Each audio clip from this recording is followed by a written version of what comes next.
Hello बच्चों, चलिए प्रश्न को देखते हैं। दिया गया है कि बताइए कि निम्नलिखित में से किस अभिक्रिया में अभिकारक एवं उत्पादों की सांद्रता सुपक्षीय होगी। अभिक्रिया है Cl2+2NO2 अभिक्रिया करके 2NO2Cl देते हैं। Kc का मान है 1.8। तो हमें क्या दिया गया है कि हमारे पास एक अभिक्रिया दे रखी है और उसका क्या दे रखा है, हमें Kc का मान दिया और पूछा क्या गया है कि अभिक्रिया में अभिकारक एवं उत्पादों की सांद्रता सुपक्षीय होगी या नहीं। तो हम लिखेंगे मुख्य अवधारणा। मुख्य अवधारणा तो हो जाएगा अभिक्रिया का साम्य स्थिरांक Kc और दूसरा क्या हो जाएगा, उन सब की सांद्रता है। तो हमें पता होना चाहिए कि हमारा अभिक्रिया का साम्य स्थिरांक Kc होता है क्या, उसको प्रदर्शित कैसे किया जाता है और जो सुपक्षीयता होती क्या है अभिक्रिया में, अगर उत्पाद और सांद्रता की सुपक्षीय का मतलब क्या होता है।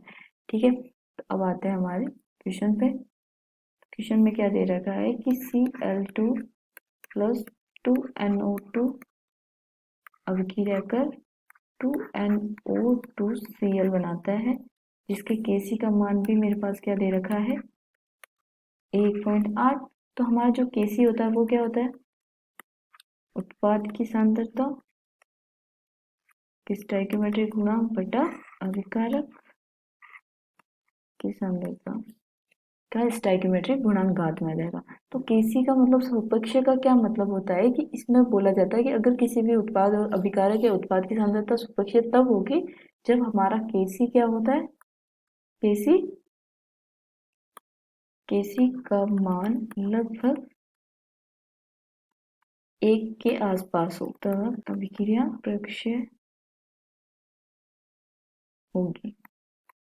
ठीक है, तो हमारा जो Kc का मान दिया गया है वो क्या है 1.8। इसका क्या मतलब है कि वो 1 के आसपास है। तो ये जो हमारी जो अभिक्रिया है वो क्या है, अतः दी गई अभिक्रिया में